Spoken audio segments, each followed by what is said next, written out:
अस्सलाम वालेकुम क्लास। आज का जो टॉपिक है वो होगा हमारा एल्स इफ स्टेटमेंट।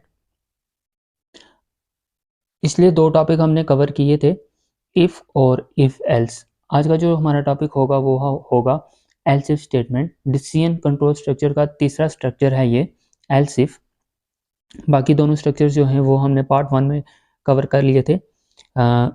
वीडियो के डिस्क्रिप्शन बॉक्स में मैं रख दूंगा उसका लिंक, तो आपने वहाँ पे जाके चेकआउट कर लेना है। आगे चलते हैं। एल्स इफ देखें क्या करता है। जब हमारे पास दो या दो से ज़्यादा कंडीशंस आ रही हों तो हम फिर कौन सा स्ट्रक्चर यूज़ करते हैं, फिर हम एल्स इफ स्ट्रक्चर यूज़ करेंगे। इसकी जनरल फॉर्म ज़रा देखें कैसे है। इफ़ के साथ आ गई कंडीशन, ठीक है, कंडीशन ट्रू हुई तो ब्लॉक ऑफ स्टेटमेंट चलेंगी। अगर कंडीशन ट्रू नहीं होती तो हम नेक्स्ट कंडीशन पे चले जाएंगे। नेक्स्ट कंडीशन पे देखें, एल्स के साथ लगा हुआ है इफ़, तो यहाँ पे एल्स इफ का इस्तेमाल हो रहा है, ठीक है। इसको वैसे इफ़ एल्स इफ भी पढ़ते हैं या फिर एल्स इफ भी पढ़ते हैं, ठीक है। एल्स इफ आगे इफ़ के साथ ही आपकी हमेशा कंडीशन आती है, कभी भी एल्स के साथ नहीं आएगी। अब मैं ऐसा क्यों कह रहा हूँ, यहाँ पे देखें एल्स आ रहा है, पीछे भी इफ़ एल्स आया था, तो एल्स के साथ कंडीशन नहीं आती, हमेशा इफ़ के साथ आती है। तो ये इफ़ आ गया, इफ़ के साथ कंडीशन नंबर 2 आ गई। अब अगर हमारे पास दो या दो से ज़्यादा जितनी भी कंडीशंस आ रही हैं, ठीक है, यहाँ पे जितनी भी कंडीशंस आ रही हैं अगर ये कंडीशन ट्रू होती है तो ये चलेगी, नहीं तो यहाँ पे अगर हम एक और एल्स इफ लगा दें तब वो एग्जीक्यूट हो जाएगा। एल्स इफ जितनी भी हमारी रिक्वायरमेंट है, प्रोग्राम की रिक्वायरमेंट है, हम उतने एल्स इफ इस्तेमाल कर सकते हैं। लेकिन एट द एंड हमने क्या यूज़ किया हुआ है, एल्स। तो एल्स के अंदर क्या आ जाएगा, ब्लॉक ऑफ स्टेटमेंट्स। अच्छा, एल्स क्यों यूज़ करते हैं, जब हमारी कोई भी कंडीशन ट्रू नहीं होती तो फिर हमेशा क्या एग्जीक्यूट होता है, एल्स। जैसे पिछली वीडियो में हमने इफ एल्स में देखा था कि अगर कंडीशन ट्रू हो रही है इफ चलेगा, अगर कंडीशन ट्रू नहीं हो रही तो एल्स चलेगा। सेम लाइक यहाँ पे भी है, यहाँ पे फ़र्क सिर्फ इतना है कि अब एक से ज़्यादा कंडीशंस आ रही हैं, दो या दो से ज़्यादा कंडीशंस आ रही हैं। अगर सारी की सारी कंडीशंस जो है वो फॉल्स हो जाती हैं तो फिर क्या चलेगा, आपका एल्स चलेगा। तो ये इसका जनरल फॉर्म थी या स्ट्रक्चर था। अब हम क्या करते हैं, एल्स इफ के अकॉर्डिंगली हम एक प्रोग्राम कर लेते हैं। अब प्रोग्राम आपकी बुक में प्रोग्राम नंबर 4 है। इसमें क्या करना है हमने, the following program reads a number and prints the message whether it is positive number, negative number और इट इज़ इक्वल टू 0। हमने बताना है कि हम जो नंबर इनपुट में ले रहे हैं, रीड्स का मतलब क्या होगा, इनपुट करना। हम जो इनपुट कर रहे हैं, आया वो नंबर जो है वो पॉजिटिव है, नेगेटिव है या फिर 0 के बराबर है, ठीक है। सबसे पहले क्या आगे, प्री प्रोसेसर डायरेक्टिव्स आगे, जैसा कि हमने डिस्कस किया था कि प्रोग्राम के 3 हिस्से होते हैं। सबसे पहला प्री प्रोसेसर डायरेक्टिव्स आगे, जिसमें दो हेडर फाइल इस्तेमाल हो रही हैं, आईओस्ट्रीम और conio.h। इसके बारे में हम पहली वीडियो में डिस्कस कर चुके हैं कि ये क्या वर्क करती हैं, ठीक है। फिर वर्ड मैन में आगे फंक्शन है, मैन की बॉडी आ गई, जिसमें हमने सबसे पहले क्या लिया, एक वेरिएबल ले लिया जिसका नाम हमने रखा n। वेरिएबल डिक्लेयर कर लिया, वेरिएबल डिक्लेरेशन हो रही है। सी आउट, अब हमें पता है जो ही सी आउट आएगा तो हम आउटपुट स्क्रीन पे चले जाएंगे। सी आउट का मतलब ही कंसोल आउटपुट होता है। तो मैं क्या करता हूँ, मैं यहाँ पे एक आउटपुट स्क्रीन जनरेट कर लेता हूँ, ठीक है। क्या लिखा हुआ है, इंटर आ नंबर, ठीक है। सी आउट में क्या लिखा हुआ है, इंटर आ नंबर। तो मैं यहाँ पे एक नंबर इंटर कर लेता हूँ, इंटर आ नंबर। हम कोई एक नंबर ले लेते हैं, कोई सा भी एक नंबर ले लेते हैं। मैं क्या करता हूँ मैं यहाँ पे चले मैं 0 नंबर ही ले लेता हूँ। क्यों, ताकि हमारी जो तीनों कंडीशंस हैं या जो भी हैं हम उनको बारी बारी डिस्कस कर सकें। मैंने यहाँ पे 0 नंबर लिया, तो जब यहाँ पे आया इफ़ में, पहले इफ़ में कंडीशन चेक करेगा, if n greater than 0, 0 greater than 0।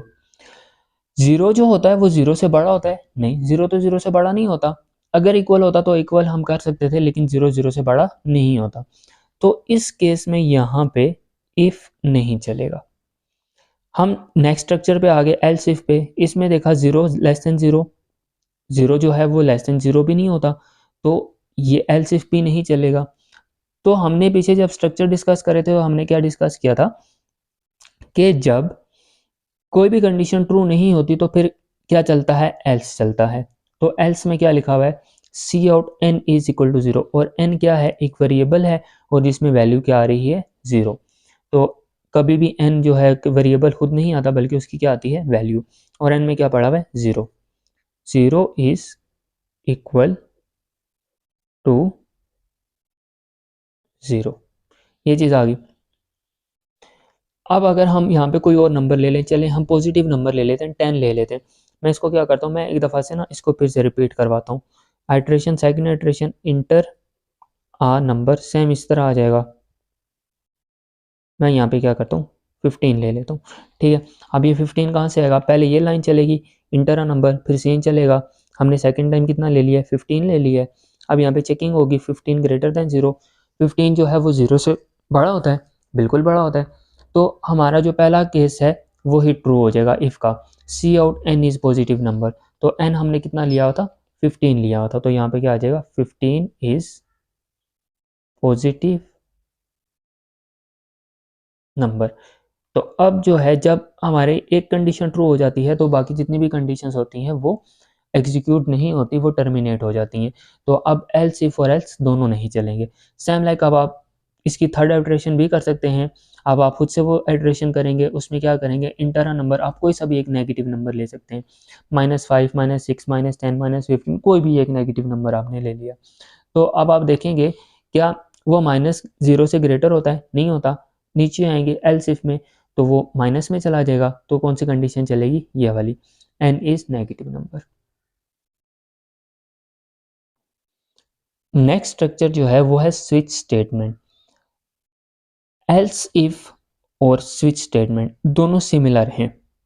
अब ये आपके बुक में क्वेश्चन भी आता होता है शॉर्ट क्वेश्चंस में कि differentiate between else if and switch statement. तो आपकी बुक में ये क्वेश्चन मौजूद है, आप वहाँ पे देख सकते हैं।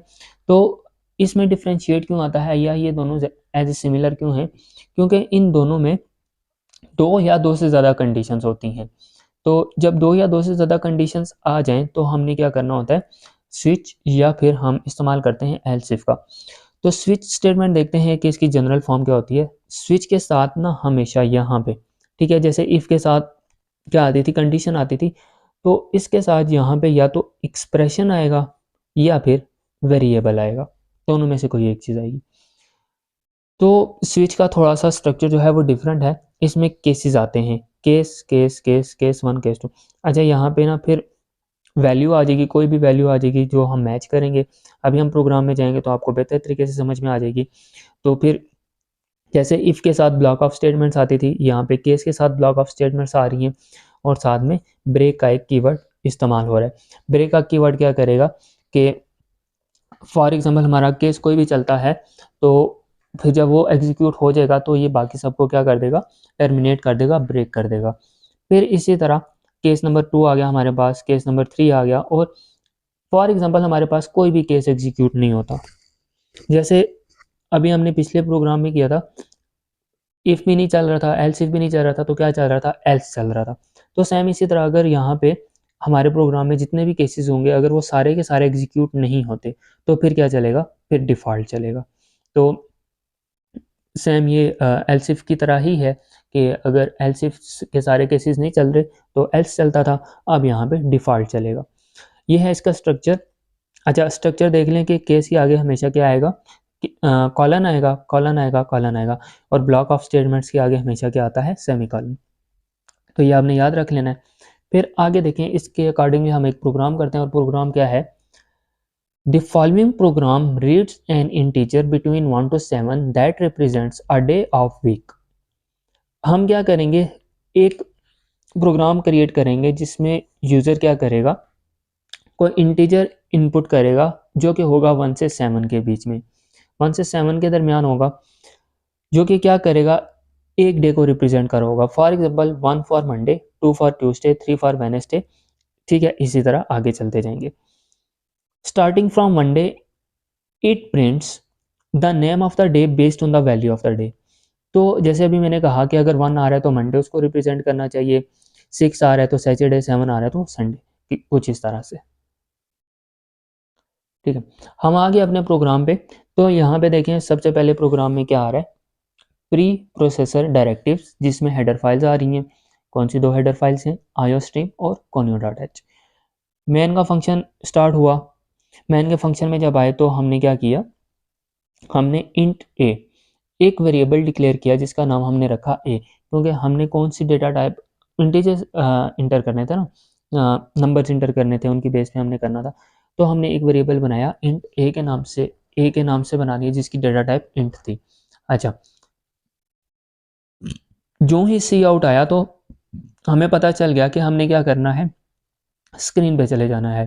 तो मैं क्या करता हूँ, मैं यहीं पे ऊपर ही एक आउटपुट स्क्रीन बना लेता हूँ। आपने क्या करना है, आपके पेपर पे जगह होगी तो आपने एट द एंड जो है वो आउटपुट स्क्रीन ड्रा करनी है। मैं आपको समझाने के लिए यहीं पे ड्रा कर लेता हूँ आउटपुट। तो लाइन में क्या आएगा, inter N integer 1 to 7, inter N integer 1 to 7। ठीक है, सी इन में हम क्या करते हैं, कोई भी एक इंटीजर आ जाएगा। तो मैं यहाँ पे क्या करता हूँ, मैं 5 इंटर कर लेता हूँ। मैंने 5 इंटर कर लिया। अब यहाँ पे होगा क्या, अब देखें ए में पड़ा हुआ है 5। ठीक है, अब स्विच का स्ट्रक्चर शुरू हो गया। स्विच का जब स्ट्रक्चर शुरू हुआ तो हमने कहा था यहाँ पे या तो एक एक्सप्रेशन आएगा या वेरिएबल आएगा। अब यहाँ पे क्या आ रहा है, यहाँ पे तो वेरिएबल आ रहा है ए, लेकिन ए में पड़ा क्या हुआ है, ए में पड़ा हुआ है 5। ठीक है, तो अब केसेस में आ जाते हैं। स्विच की बॉडी में है केस 1। केस 1 ये कांस्टेंट 1 लिखा हुआ है, ये केस 1 2 3 ऐसे नहीं होता, ये एज लाइक वैल्यू है। ठीक है, क्योंकि हमने वैल्यूज की बेस पे रिजल्ट डिस्प्ले कराना था ना, और वो वैल्यूज 1 से लेकर 7 तक थी, तो ये वो वैल्यूज लिखी हुई, कांस्टेंट लिखा हुआ है 1 2 3। अब इसमें एक्चुअल में होता क्या है, ये एक्सप्रेशन और ये जो केस की वैल्यू होती है ये आपस में मैच की जाती है। अगर ये मैच कर जाएं तो वो केस एग्जीक्यूट हो जाता है, अगर वो मैच ना करें तो वो केस एग्जीक्यूट नहीं होता। फॉर एग्जाम्पल ए में पड़ा हुआ है 5 और हमारे पास यहाँ पे है 1। 1 और 5 क्या इक्वल होते हैं, नहीं होते, ये वाला केस नहीं चलेगा। हम नेक्स्ट केस पे चले जाएंगे। नेक्स्ट केस है केस नंबर 2। केस 2 लिखा हुआ है, 2 और 5 इक्वल होते हैं, नहीं होते, ये भी नहीं चलेगा। ठीक है, फिर इसी तरह 3 पे आ गए, ये भी नहीं चलेगा। 4 पे आ गए, ये भी नहीं चलेगा। हम 5 पे आ गए। क्या 5 और 5 दोनों जो हैं वो आपस में बराबर होते हैं, बराबर होते हैं, तो अब ये केस चलेगा। अब यहाँ पे केस में अंदर देखें क्या लिखा हुआ है, सी आउट फ्राइडे। तो हमें आउटपुट में क्या मिल रहा होगा, कंसोल आउटपुट में फ्राइडे मिल रहा होगा। तो यहाँ पे क्या आ जाएगा, फ्राइडे। तो अब देखें वीकडेज में 5 जो नंबर है उसके अकॉर्डिंगली कौन सा डे होता है, फ्राइडे ही होता है। तो यहाँ पे क्या आ चुका है, फ्राइडे आ चुका है। तो इसी तरह अगर यूज़र आता है कि वो कोई भी नंबर इंटर करता है, फॉर एग्जांपल 10 इंटर कर देता है, तो फिर कौन सा केस चलेगा, वो ये सारे केसेस चेक करेगा, 1 2 3 4 5। ठीक है, 6 7। ठीक है, सारे उसने डेज चेक कर लिए, लेकिन वो तो किसी के साथ मैच ही नहीं करेगा क्योंकि उसने तो 10 इंटर किया हुआ है या कोई और वैल्यू इंटर की हुई है। तो डिफ़ॉल्ट में फिर हमने क्या लिखा हुआ है, नॉट अ वैलिड डे। तो फिर हमारे पास क्या आ जाएगा स्क्रीन में, नॉट अ वैलिड डे, कि ये कोई भी डे नहीं होता जिसके अकॉर्डिंगली आप रिजल्ट चाह रहे हैं। तो वो कहाँ से कहाँ तक आएगा, 1 से लेकर 7 तक ही आएगा। स्विच के साथ एक और प्रोग्राम है। अच्छा, हम देखते हैं ज़रा इस प्रोग्राम में है क्या। The following programme prompts the user to enter a lower case letter and determines whether it is a vowel or consonant। तो इसमें क्या होगा, यूज़र जो होगा वो एक करेक्टर डिस्प्ले करेगा। करेक्टर एबीसी में कितने करेक्टर्स होते हैं, 26 करेक्टर्स होते हैं ए से लेकर जेड तक। लेकिन अब वो किस में इंटर करेगा, लोअर केस में। तो यूज़र ये उसको बताएगा, प्रोग्राम हमारा उसको बताएगा कि लोअर केस में आपने इंटर करना है। लोअर केस में इंटर करेंगे तो उस बेस पे हमें क्या रिजल्ट मिलेगा कि आया यूज़र ने वावल इंटर किया है या कॉन्सोनेंट इंटर किया है। हम इस तरह का एक प्रोग्राम डेवलप करने जा रहे हैं। तो देखते हैं, पहले देखें सबसे पहले क्या आ रहा है, हैश इंक्लूड आयो stream, hash include conio dot H. तो ये हमारे पास आ गई दोनों हेडर फाइल्स। फिर आ गया जी वर्ड मैन। मैन से हमने शुरू किया। अब देखें क्योंकि हमने ए बी सी लेनी है, तो ये तो हो गए करेक्टर्स। हमने कितनी डेटा टाइप्स पढ़ी थी, 3 डेटा टाइप्स पढ़ी थी 3rd चैप्टर में। ठीक है, करेक्टर आ गया जी सी एच के नाम से। हम और डेटा टाइप हमारे पास क्या है, करेक्टर डेटा टाइप है, और वेरिएबल का नाम क्या है, ch। तो ये क्या है, वेरिएबल डिक्लेरेशन, ठीक है, वेरिएबल।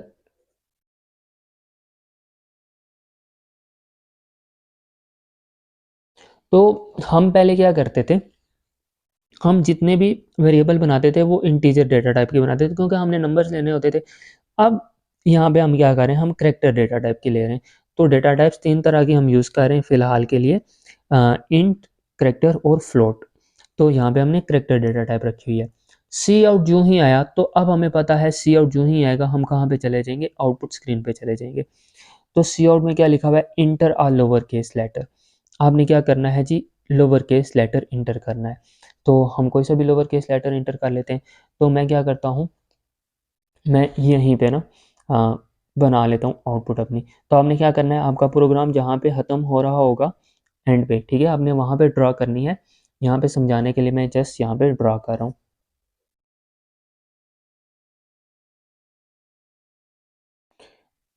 आउटपुट में क्या आ जाएगा, enter a lower case letter, inter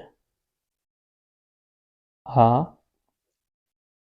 lower case letter, साथ में कॉलन। तो हमने क्या कहा था कि डबल कोट्स के अंदर जो कुछ भी आता है वो डिस्प्ले हो जाता है, कॉलन भी आ रहा है तो कॉलन भी डिस्प्ले हो जाएगा।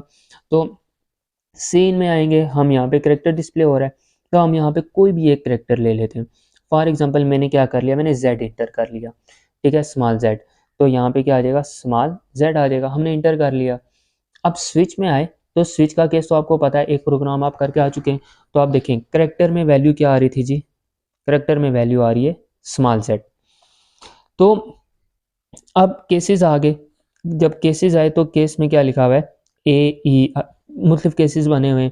पहला केस है जी ए, दूसरा है ई, तीसरा है आई ओ यू। मतलब ये कांस्टेंट वैल्यू देखें, पहले देखें 1 2 3 लिखी थी क्योंकि वो उस तरह का प्रोग्राम था। अब क्या लिखा हुआ है, ए ई आई ओ यू। तो यहाँ पे एक चीज़ ज़रा गौर से देखें, जब हमने 1 2 3 लिखा था तो सिंगल कोट्स का इस्तेमाल नहीं किया था, लेकिन जब हम ए ई आई ओ यू लिख रहे हैं तो हम सिंगल कोट्स का इस्तेमाल क्यों कर रहे हैं। तो जब भी करेक्टर वैल्यूज आएंगी तो आपने क्या करना है, आपने सिंगल कोट्स का इस्तेमाल लाजमी करना है। तो करेक्टर में पढ़ा हुआ है जी जेड, जेड जो है क्या वो ए के साथ मैच करता है, नहीं करता। फिर से अगले केस पे चले जाएंगे, ई के साथ मैच करता है, नहीं करता। आई के साथ नहीं करता, ठीक है, ओ के साथ नहीं करता, यू के साथ नहीं मैच करता। तो मतलब ये जितने केसेस हैं इनकी जो भी आउटपुट है वो एग्जीक्यूट नहीं होगी, ठीक है। तो ये नहीं चलेंगे, सारे केसेस नहीं चलेंगे। जब केसेस नहीं चल रहे तो क्या चलता होता है, डिफ़ॉल्ट। तो हम डायरेक्ट कहाँ पे आ जाएंगे, डिफ़ॉल्ट में। डिफ़ॉल्ट में क्या लिखा हुआ है, यू इंटर्ड अ कॉन्सोनेंट। तो जाहिर सी बात है हमने कॉन्सोनेंट इंटर किया हुआ है, तो यहाँ पे क्या लिखा हुआ आ जाएगा, यू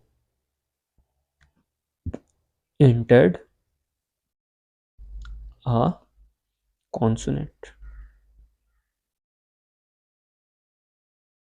तो ये आ जाएगा। तो इसी तरह अगर आप कोई भी वावल वर्ड इंटर करते हैं, फॉर एग्जांपल आप ओ कर देते हैं, तो हम इसमें चलें, हम इसको क्या करते हैं, हम इसको ना एक और दफ़ा आइट्रेट करते हैं, एक और दफ़ा रिपीट करते हैं। सेम इसी तरह चलेगा, इंटर, ये सेकंड आइट्रेशन है, इसकी सेकंड रिपीटेशन है, inter a lower case letter, ठीक है, ये चीज़ आ गई, inter a lower case letter. तो अब मैं यहाँ पे क्या इंटर कर लेता हूँ, ओ। तो सेम उसी तरह अब हमारे पास करेक्टर में क्या पड़ा हुआ जी, ओ। ए में आए, पहले केस में ए जो है वो ओ के साथ मैच करता है, नहीं करता। ई जो है वो ओ के साथ मैच करता है, नहीं करता। आई नहीं मैच करता, ओ जो है ओ के साथ मैच कर जाएगा। जब ओ ओ के साथ मैच कर जाएगा तो हम देखेंगे उसकी ब्लॉक ऑफ स्टेटमेंट्स में क्या लिखा हुआ है, यू इंटर्ड अ वावल। तो यहाँ पे क्या आ जाएगा, यू इंटर्ड अ वावल। जब कोई भी केस जो है वो एग्जीक्यूट हो जाएगा तो बाकी जितने भी केसेस हैं वो टर्मिनेट हो जाएंगे, डिफ़ॉल्ट भी टर्मिनेट हो जाएगा, बाकी कुछ भी नहीं चलेगा। जब केस ट्रू है या जब कंडीशन ट्रू हो जाती है तो बाकी कुछ भी नहीं चलेगा उस स्ट्रक्चर के अंदर, स्विच के अंदर, इफ़ के अंदर या इफ एल्स जिसके भी अंदर बाकी प्रोग्राम चलेगा।